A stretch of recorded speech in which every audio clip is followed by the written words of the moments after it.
안녕하세요. 미래를 설계하라 경제S 진행의 이도하입니다. 오늘은 정가은 이하민 아나운서와 함께하겠습니다. 안녕하세요. 안녕하세요.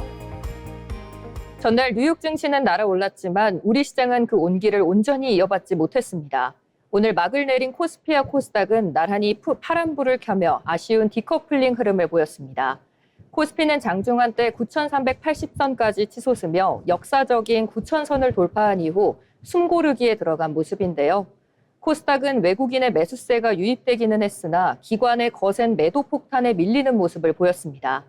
기대했던 만큼 상승세는 아니었지만 시장이 한 단계 더 단단해지기 위해 잠시 호흡을 가다듬는 과정이 아닐까 싶습니다. 미국발 반도체 호재라는 확실한 상방 압력 속에서도 국내 증시가 하락세로 돌아선 배경은 무엇인지 오늘 시장을 움직인 핵심 지표와 전략들을 지금부터 집중 분석해 보겠습니다. 먼저 간밤 뉴욕 증시와 오늘 증시의 시장의 흐름 자세히 짚어봐야겠죠. 정가은 아나운서 전해주시죠. 오늘 뉴욕 증시는 매파적인 연방공개시장위원회 회의 여진과 탄탄한 경제지표의 영향으로 3대 지수가 일제히 하락했습니다. 미국의 5월 소매 판매가가 예상을 웃돌며 연내 추가 금리 인상 우려가 커졌고 국채금리와 달러화 가치는 급등했습니다. 이에 따라 나스닥을 비롯한 기술주들이 큰 압박을 받았으며 최근 급등했던 스페이스X도 4%대 조정을 받았습니다. 전반적으로 매파적 연준 기조와 경제 지표가 긴축 경제감을 자극하며 증시를 짓누른 하루였습니다. 다음으로 세 가지 이슈 짚어보겠습니다. 첫 번째 소식입니다.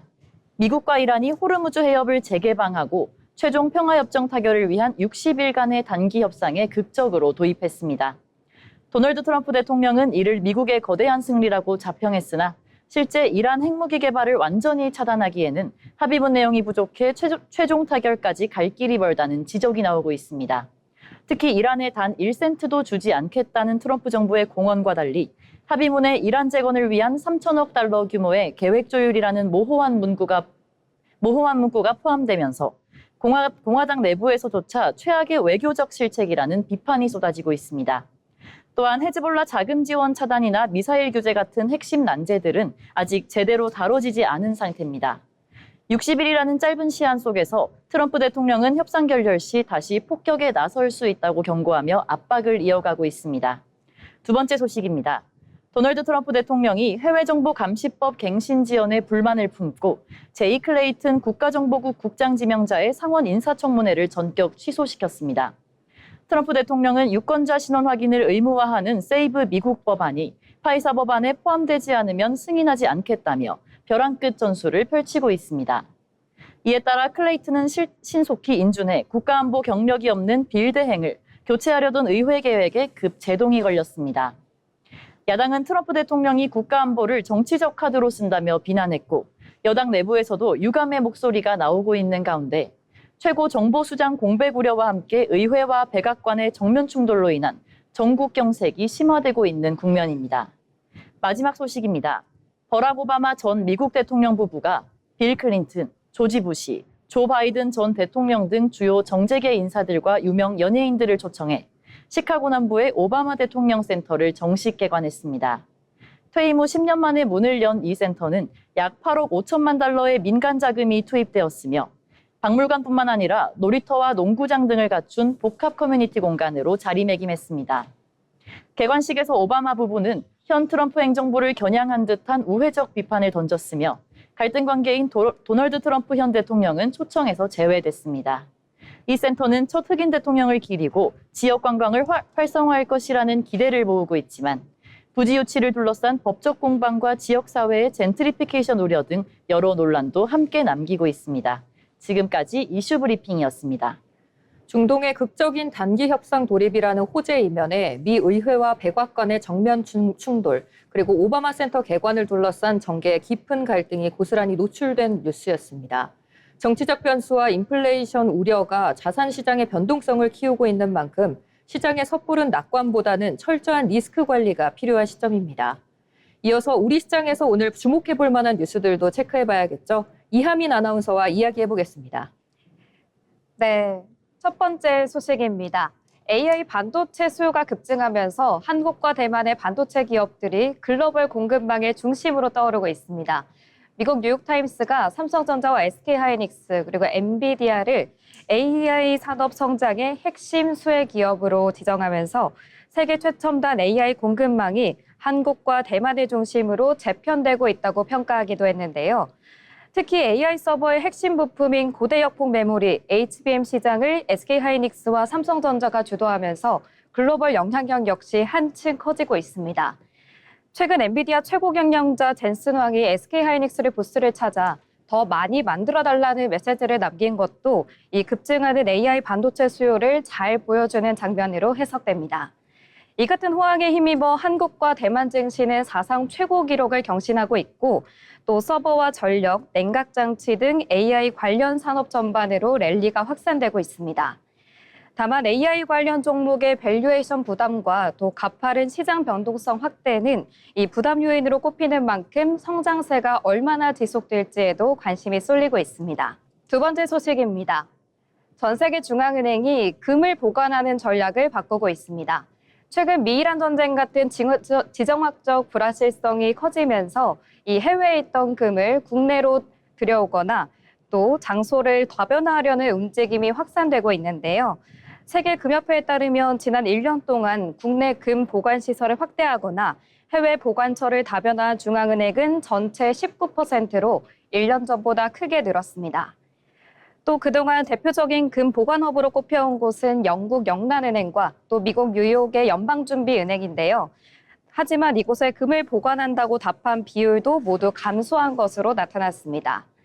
전문가들은 글로벌 공급망 재편과 지정학적 갈등이 이어지면서 각국 중앙은행들이 금에 대한 통제력을 높이려는 움직임이 강화되고 있다고 평가하기도 했습니다. 마지막 소식입니다. 구윤철 경제부총리 겸 재정경제부 장관이 하반기 경제성장 전략에 AI 대전환과 탈탄소, 탈석유 정책을 담겠다고 밝혔습니다. 구 부총리는 중동 전쟁을 계기로 특정 지역에 대한 에너지 의존도를 낮추고 또 공급망을 다변화해야 한다고 설명하기도 했는데요. 또 AI와 그린 전환, 초혁신 경제를 통해서 메모리 반도체와 같은 세계 1등 산업을 추가로 육성하겠다는 계획도 구상했습니다. 특히 AI는 기술 자체보다 활용이 중요하다면서 산불 감시와 시사 기상 예측 등 국민 생활 전반에 AI를 접목시켜야 한다고 주장하기도 했습니다. 나아가 한국을 글로벌 AI 허브로 만들고 전력 반도체와 센서 반도체 등 미래 육성 산업에도 속도를 내겠다고 밝혔습니다.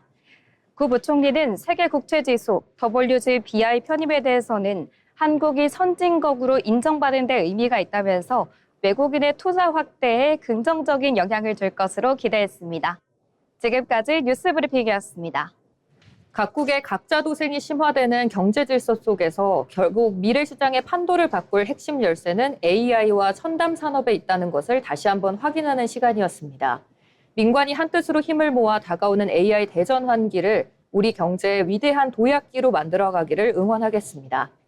아울러 본방송에서 제공하는 정보는 투자 판단에 대한 조언일 뿐 해당 종목 가치의 상승 또는 하락을 보장하지 않습니다.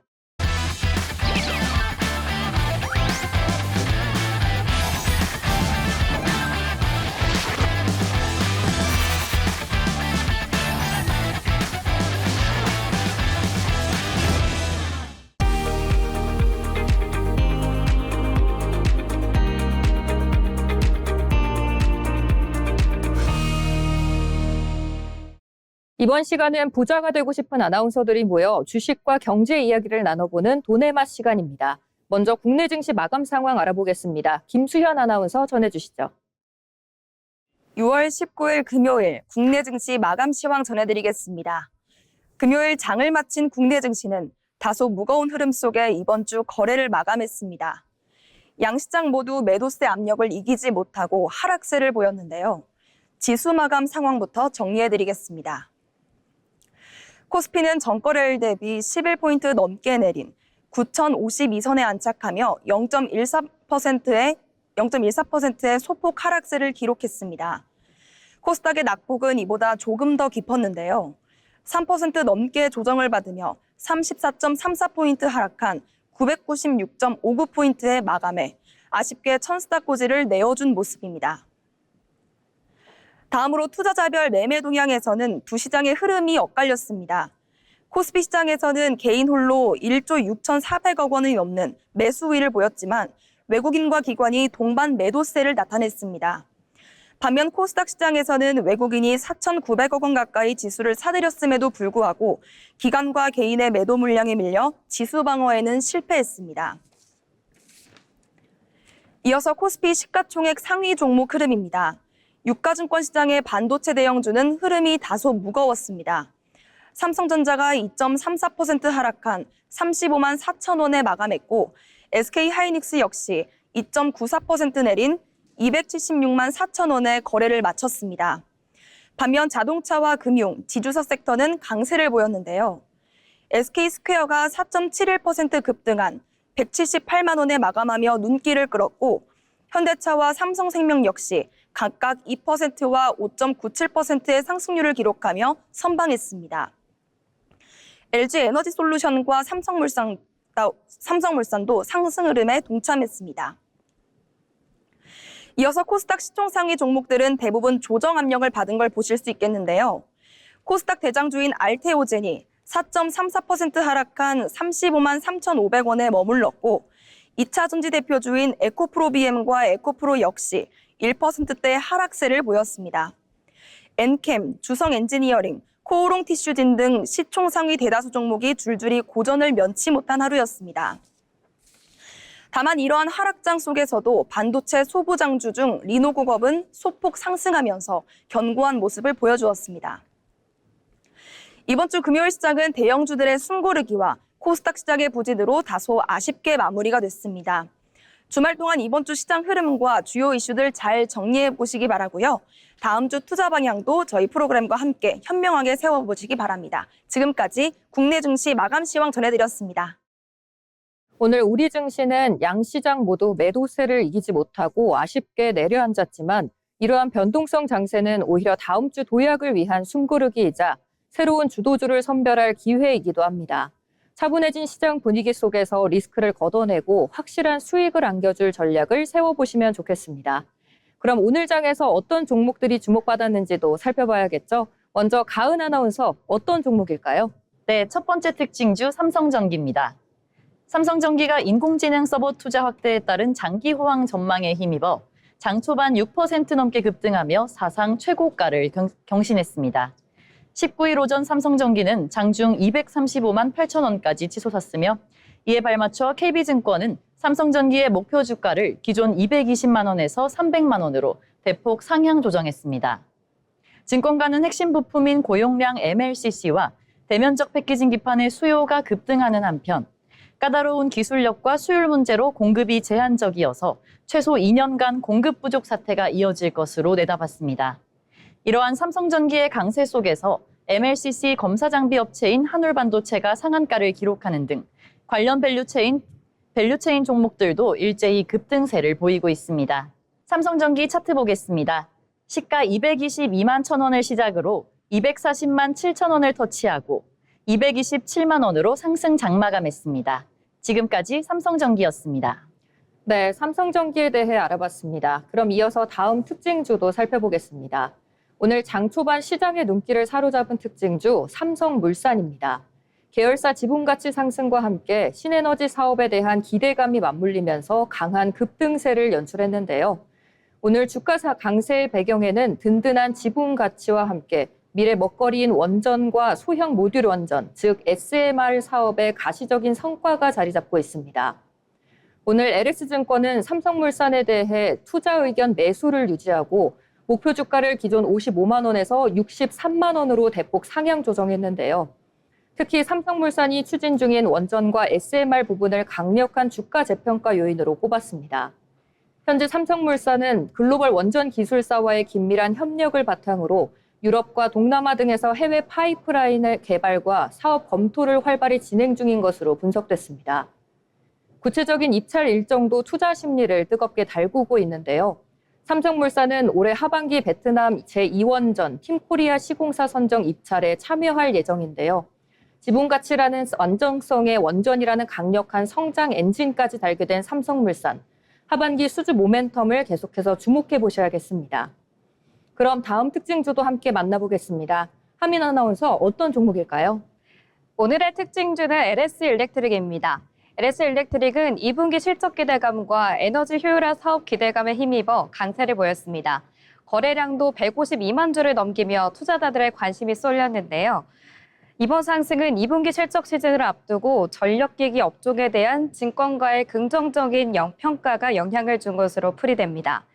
전력기기 업종은 AI 데이터 센터 확대와 전력 인프라 투자 증가에 힘입어 최근 대표적인 성장 산업으로 주목받고 있는데요. LS증권은 전력기기 업종이 업황 호조를 바탕으로 수주와 실적 모두 견고한 흐름을 이어가고 있다고 평가했습니다. 특히 올해 1분기 급등 이후 5월과 6월 동안 숨고르기 장세가 이어졌는데요. 2분기 실적 발표를 앞두고 다시 주목해야 할 시점입니다. 여기에 LS일렉트릭은 사조그룹, 한전자회사 캡코이스와 손잡고 에너지 효율화 사업 확대에도 나섭니다. 이번 협약을 통해 사조그룹 주요 사업장에 초고효율 모터와 고효율 인버트 패키지 솔루션을 공급할 예정인데요. 해당 솔루션이 도입되면 전력 사용량을 무려 8% 급감할 수 있다는 전망이 나오고 있습니다. 또 에너지 사용 현황 분석과 컨설팅도 무상으로 제공되고요. 사업장별 추가 절감 방안까지 지원할 계획입니다. 전력 인프라 성장성과 에너지 효율화 사업 확대라는 이 두 가지 호재가 맞물리면서 투자 심리를 자극한 것으로 풀이됩니다. 그럼 오늘 차트 살펴보겠습니다. LS일렉트릭은 오늘 24만 8,500원에서부터 강한 매수세가 유입됐습니다. 장중 한때 27만 6,500원을 기록한 뒤 상승폭을 줄이면서 25만 원대에 마감했습니다. 지금까지 LS일렉트릭이었습니다. 네, 이렇게 오늘 주목받았던 특징주까지 만나봤습니다. 저희가 전해드리는 내용들 참고하셔서 투자 포트폴리오 구상하시면 좋겠습니다. 다음은 오늘 우리 시장의 흐름을 가장 강하게 보여준 종목들 상한가, 하한가 종목픽 시간입니다. 조승희 아나운서가 전해드리겠습니다. 오늘 시장에서 가장 뜨거웠던 종목과 가장 차갑게 식은 종목을 살펴보는 상한가, 하한가 종목픽 시간입니다. 오늘 우리 국내 증시는 코스피 시장을 중심으로 특정 개별 종목들에 강한 수급이 유입되며 전형적인 차별화 강세를 보였습니다. 호재성 재료를 가진 종목이 시장을 이끌었고 전반적인 투자 심리가 온기에 확산됐습니다. 다만 코스닥은 상대적으로 약세를 보이면서 오늘도 시장 안에서는 업종별 차별화가 뚜렷했습니다. 오늘은 하한가 종목이 없어 상한가를 기록한 두 종목을 중심으로 살펴보겠습니다. 먼저 첫 번째 종목은 다스코입니다. 다스코는 오늘 강한 매수세를 보였습니다. 장 초반부터 변동성 완화 장치 VI가 발동될 정도로 주가 움직임이 거셌는데요. 상승 배경은 동해 심리가스전 개발 이른바 대왕고래 프로젝트 수혜 기대감입니다. 다스코는 도로안전시설물과 특수건자재 등을 오랜 시간 동안 생산해온 기업입니다. 특히 해상 시추 인프라 구축과 토목 구조물의 필수적인 특수 철강제 기술력이 부각됐습니다. 동해각스전 개발이 본격화될수록 대규모 인프라 구조물 수요는 커지고 관련 기술을 보유한 부품 기업의 중요성도 함께 커지고 있습니다. 오늘 다스코의 강세는 이런 대형 에너지 인프라 확장 기대감이 건자재 및 철강 부품주로 번진 결과라고 볼 수 있습니다. 두 번째 종목은 보혜양조입니다. 보혜양조도 오늘 상한가를 기록했는데요. 이 종목의 상승 재료는 조금 다릅니다. 바로 중동 지역을 중심으로 한 글로벌 유통망 확대와 수출 모멘텀입니다. 보혜양조는 사우디아라비아를 비롯한 중동 거대 유통그룹과 대규모 공급 계약을 체결하고 글로벌 시장 진출 가속화를 공식화했습니다. 회사 측은 이번 계약의 목적을 기존 내수 중심의 한계를 넘어 글로벌 K주류 시장에서의 실질 가치 반영과 재무구조 개선이라고 밝혔습니다. 보혜양조는 잎새주와 과일소주 등 주류를 주로 생산하는 기업인데요. 오늘은 단순한 내수시장 이슈보다는 글로벌 수출 기업으로서의 가치가 재조명되면서 매수세가 몰린 것으로 풀이됩니다. 정리해보면 오늘 두 종목은 상한가라는 결과는 같았지만 성격은 달랐습니다. 다스코는 동해 가스전이라는 국가적인 초대형 에너지 인프라 확대라는 성장 테마가 부각된 종목이었는데요. 보혜양조는 중동 지역 수출 계약이라는 글로벌 실적 모멘텀이 개별 재료로 작용했습니다. 오늘 시장은 투자 심리가 강하게 살아난 하루였지만 모든 종목이 같은 이유로 오른 것은 아닙니다. 초대형 인프라 테마형 상승인지 글로벌 유통망 개척에 따른 실적 개선 기대인지 구분해서 보는 것이 중요합니다. 두 종목 모두 단기 급등이 나온 만큼 앞으로는 기대감이 실제 기업 가치와 실적으로 이어질 수 있을지를 확인하셔야겠습니다. 지금까지 상한가 하한가 시간이었습니다.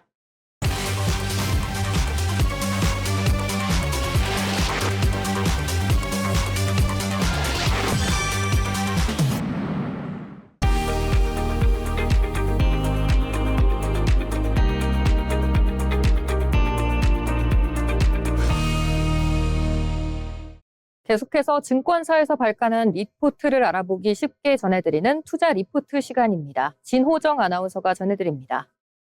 어렵게 느껴지는 투자 이슈를 알기 쉽게 풀어보는 시간, 투자 리포트입니다. 이번 리포트의 제목은 축구보다 뜨거운 돈의 전쟁, 월드컵 경제학입니다.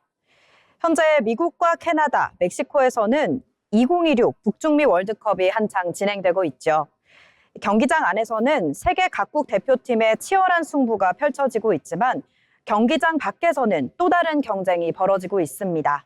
바로 관광과 소비, 광고 시장을 둘러싼 경제 전망인데요. 이 월드컵은 단순한 스포츠 행사를 넘어 전 세계 소비 시장을 움직이는 거대한 경제 이벤트로 평가받고 있습니다. 이번 북중미 월드컵은 역대 최대 규모로 치러지고 있습니다. 참가국은 기존 32개국에서 48개국으로 늘었고 경기 수도 104경기로 확대됐는데요. 규모가 커진 만큼 경제적 파급력도 주목받고 있습니다. 국제축구연맹 피파는 이번 대회를 통해 약 122조 원 규모의 경제 효과가 발생할 것으로 전망하고 있는데요. 고용 창출과 소비 확대, 관광 수요 증가 등 다양한 경제 효과가 기대되고 있습니다. 특히 가장 큰 수혜 분야로 꼽히는 것은 관광 산업입니다. 피파는 이번 대회 기간 동안 약 650만 명의 관람객이 개최 도시를 방문할 것으로 예상하고 있는데요.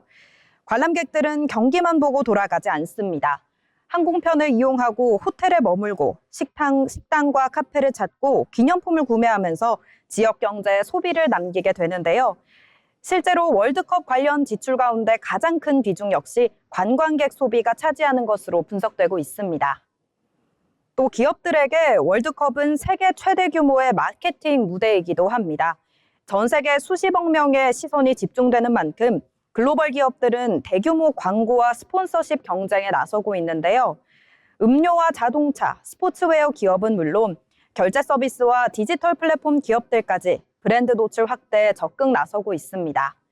특히 세계 최대 소비 시장인 미국에서 대회가 열리면서 광고 효과에 대한 기대도 커지고 있습니다.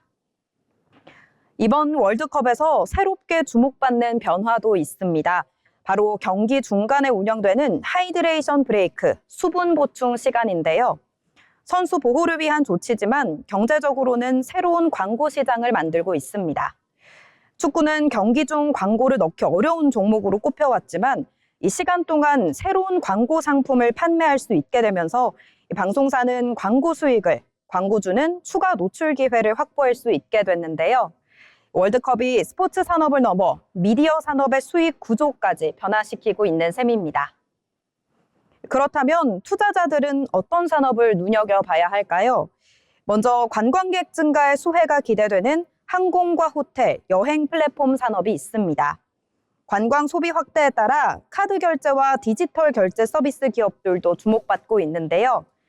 이와 함께 중계권과 광고, 스트리밍 서비스가 포함된 미디어 산업, 그리고 외식과 음료, 소비재 산업 역시 월드컵 수혜 분야로 꼽히고 있습니다. 월드컵을 투자 관점에서 본다면 축구 경기보다 소비가 어디에서 발생하고 있는지를 살펴보는 것이 중요합니다. 월드컵은 더 이상 스포츠 행사에만 머물지 않습니다. 관광과 소비, 광고와 콘텐츠, 그리고 다양한 산업이 함께 움직이는 거대한 경제 플랫폼으로 진화하고 있는데요. 투자에서는 경기 결과보다 돈의 흐름이 어디로 향하는지 살펴보는 것이 중요합니다. 전 세계가 열광하는 이 월드컵, 그 열기 속에서 어떤 산업이 웃고 있는지 관심 있게 지켜볼 필요가 있겠습니다. 지금까지 투자 리포트였습니다. 축제의 열기 속에 감춰진 거대한 돈의 흐름을 읽어내면서 스포츠가 만들어낸 새로운 미디어 시장과 수혜 산업 속에서 영리한 투자 기회를 포착해 보시기 바랍니다. 아울러 본방송에서 제공하는 정보는 투자 판단에 대한 조언일 뿐 해당 종목 가치의 상승 또는 하락을 보장하지 않습니다.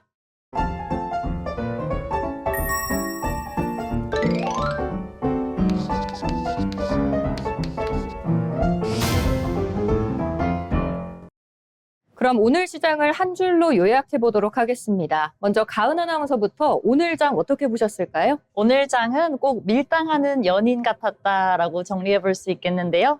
올리는 척하면서 슬쩍 밀어내더니 결국 미지근한 밀당으로 금요일 퇴근길을 배웅했습니다. 네, 하민 아나운서는 오늘 장 어떻게 보셨을까요? 네, 오늘 장은 8천조 원 시대를 연 아주 선물 같은 하루라고 볼 수 있겠습니다. 국내 증시 시가총액이 8천조 원을 넘어서면서 이 시장의 견고함을 다시 한번 확인시켜줬지만 또 차익 실현 매물이 쏟아져 나오면서 코스피 9,000선을 간신히 지켜내기도 했습니다. 다음 주 시장 흐름도 잘 살펴보시고 성공적인 투자 전략으로 이어가시길 바라겠습니다. 네, 저는 이렇게 한번 표현해 보겠습니다. 9,000선 위에서 짜릿한 도움닫기. 도움닫기의 힘을 받아 다음 주는 더 높이 올라갈 우리 시장을 기대해 보겠습니다. 끝으로 날씨입니다. 오늘 월드컵 응원 열기만큼이나 무척 더웠는데요. 한때 폭염주의보가 서울을 비롯한 수도권 일부와 경북 곳곳에 발효됐습니다. 더위에 소나기가 오는 지역들도 있었습니다. 밤사이 비는 전국 대부분 지역으로 확대되겠는데요. 토요일 새벽부터 오전 사이 시간당 20에서 최대 50mm를 강하게 쏟아질 수 있겠습니다. 비가 내리며 심한 더위는 잠시 쉬어가겠습니다. 토요일 서울은 25도에 머물며 오늘보다 8도가량 낮겠고요. 일요일에는 전국에 구름이 많겠습니다. 주말에 휴식을 보내고 더 큰 도약을 할 우리 국내 시장을 기대하며 오늘 방송 여기서 마치도록 하겠습니다. 시청해주신 여러분 고맙습니다.